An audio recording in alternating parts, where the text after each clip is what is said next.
Well, here we go again. Back to this little Harvard.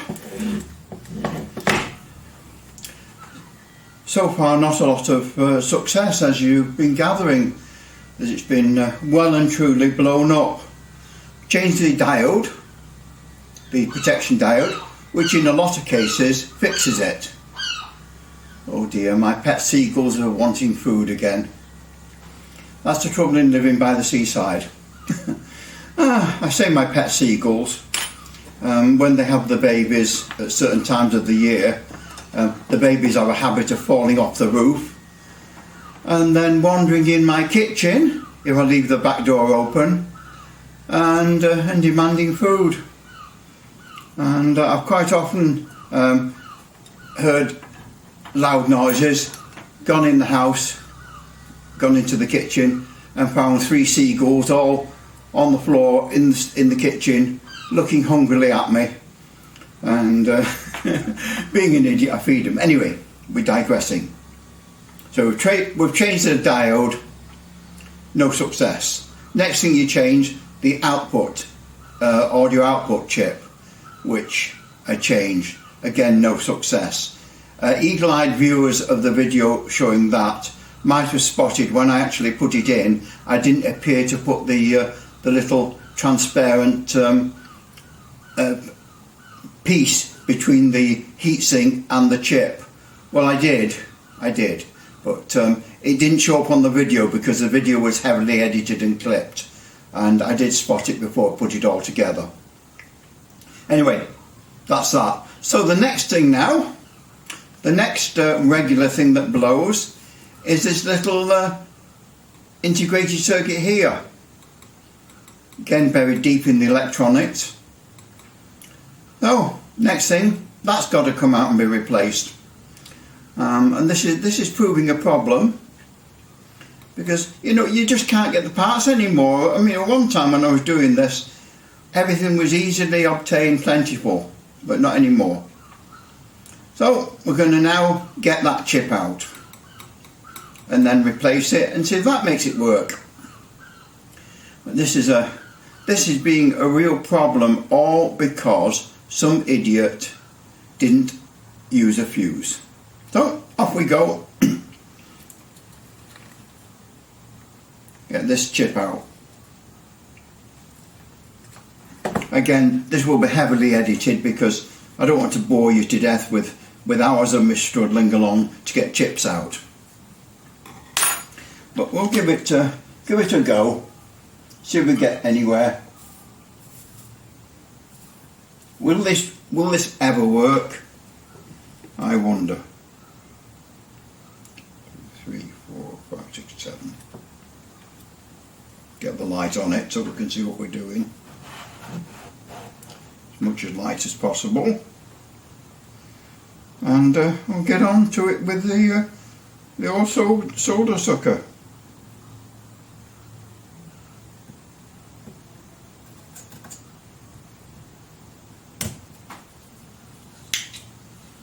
I find that the big solder sucker does a better job.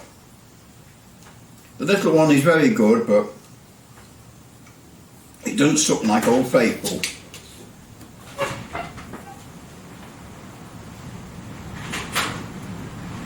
Blowing a storm out there as usual. Of course, I'm right on the seafront almost. Very, very close to the beach here. The plan today is to go up on the mountain tops with Charlie Tango, and we're going to contact the world on CB. That is the plan, if we don't get blown off the mountain tops.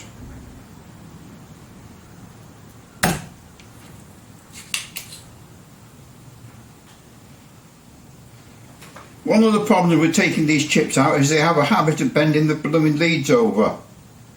So you do all this, you get them free and clear with the solder sucker, and they still don't come out because they bent over, and then you've got to get the little needle nose pliers and try and straighten them out. And on some of the videos you've seen, I appear to be doing more work with the pliers, straightening out the bent pins and actually doing soldering.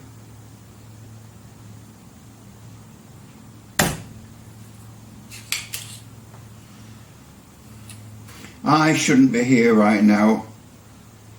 I'm one of these retired Silver Surfer Brits who spends every winter in Benidorm, hiding from the cold weather. But thanks to the changes in the rules with Brexit,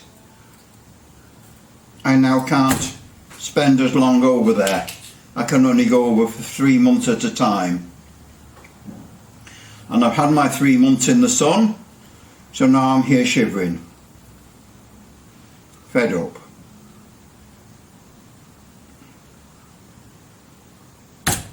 So I thought if I started doing a little bit of this, at least I'd get some warmth from my soldering iron.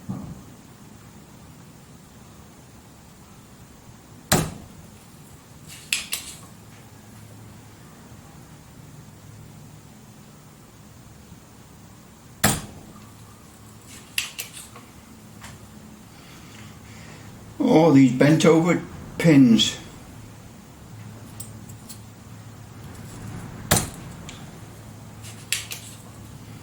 I'm going to have problems getting this out afterwards.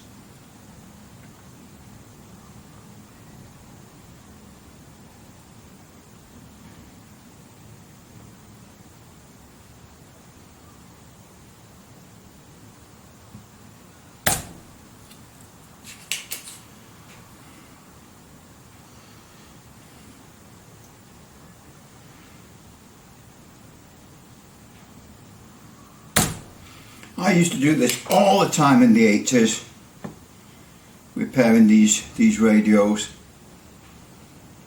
I remember one comical one, a lady came to my door.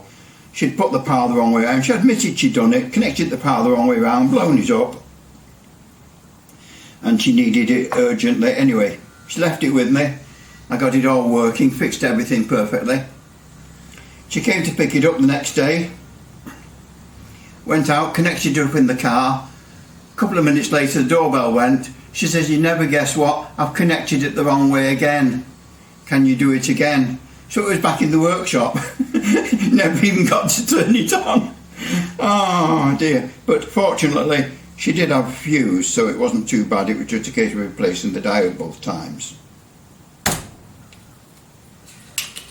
Poor thing, she must have felt a real idiot.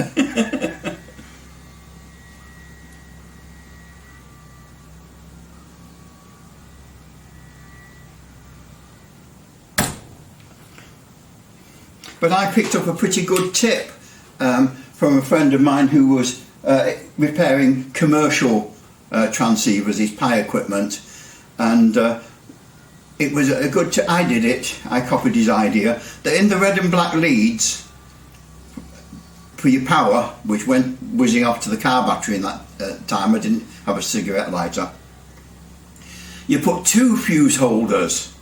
Two inline fuse holders, one in the negative and one in the positive. Okay, it was a bit of overkill, but you reversed them. One of them you connected the opposite way round. So when you looked at the lead on the CB, on the red positive lead you had the cap of the inline fuse holder, and on the negative lead you had the body of the fuse holder. So that when you put these radios in your car and swapped them around, and I had a lot of radios which I was messing around with, you just uncoupled the positive and negative at the fuse holder, coupled the next one. You couldn't go the wrong way round because the fuse holders would only mate up one way then, and so it was a cheap and easy way of connecting and trying out lots of CB radios and ham radios in the car.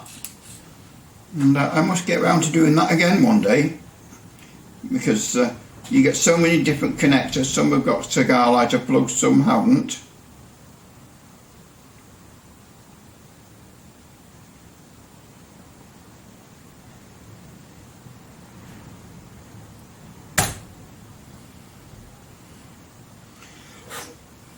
Well, we're getting somewhere. Well, I was doing now. It's going to be a little job with the the pliers and the other tools. See, I've missed one there. To to clear the little legs of the integrated circuit, and we'll see what happens when we replace it.